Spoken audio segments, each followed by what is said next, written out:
ಜಿಲ್ಲೆಯ ವಿವಿಧೆಡೆ ಸೋಮವಾರ ರಾತ್ರಿಯಿಂದ ಮಳೆ ಅಬ್ಬರಿಸುತ್ತಿದೆ. ಮಂಗಳವಾರವೂ ಜಿಲ್ಲಾದ್ಯಂತ ಮಳೆ ತನ್ನ ಆರ್ಭಟ ಮುಂದುವರೆಸಿದ್ದು, ವಿವಿಧೆಡೆ ಅವಾಂತರಗಳು ಮುಂದುವರಿಯುತ್ತಲೇ ಇದ್ದು, ಹಲವು ಪ್ರದೇಶಗಳು ಜಲಾವೃತವಾಗಿದೆ. ಭಾರತೀಯ ಹವಾಮಾನ ಇಲಾಖೆ ಮುನ್ನೆಚ್ಚರಿಕಾ ಕ್ರಮವಾಗಿ ಮುಂದಿನ 2 ದಿನ ರೆಡ್ ಅಲರ್ಟ್ ಘೋಷಣೆ ಮಾಡಲಾಗಿದೆ.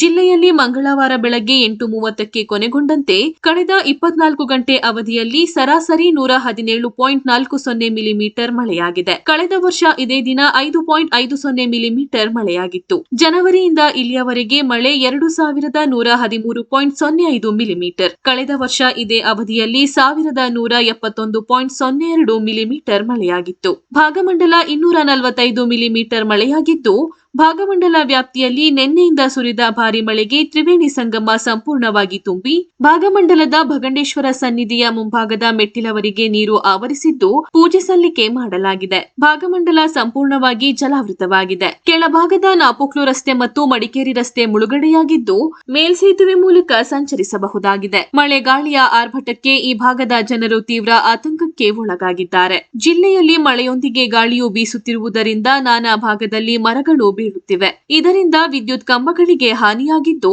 ಗ್ರಾಮೀಣ ಭಾಗದಲ್ಲಿ ವಿದ್ಯುತ್ ಸಂಪರ್ಕ ಕಡಿತಗೊಂಡಿದೆ.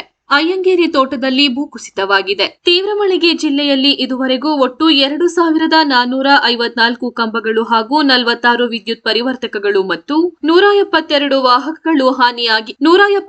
ವಾಹಕಗಳು ಹಾನಿಗೊಳಗಾಗಿದೆ ಎಂದು ಸೆಸ್ಕಾಂನ ಕಾರ್ಯನಿರ್ವಾಹಕ ಇಂಜಿನಿಯರ್ ತಿಳಿಸಿದ್ದಾರೆ. ಈಗಾಗಲೇ 2150 ಕಂಬ ಹಾಗೂ ಎಲ್ಲಾ ಪರಿವರ್ತಕಗಳನ್ನು ಬದಲಾಯಿಸಲಾಗಿದೆ. ಮಳೆಯಿಂದ ಪ್ರತಿನಿತ್ಯವೂ 60 ರಿಂದ 100 ಕಂಬಗಳು ಮುರಿಯುತ್ತಿದೆ. ದುರಸ್ತಿ ಕಾರ್ಯಕ್ಕಾಗಿ ಸಿಬ್ಬಂದಿಗಳು ಹರಸಾಹಸ ಪಡುತ್ತಿದ್ದಾರೆ.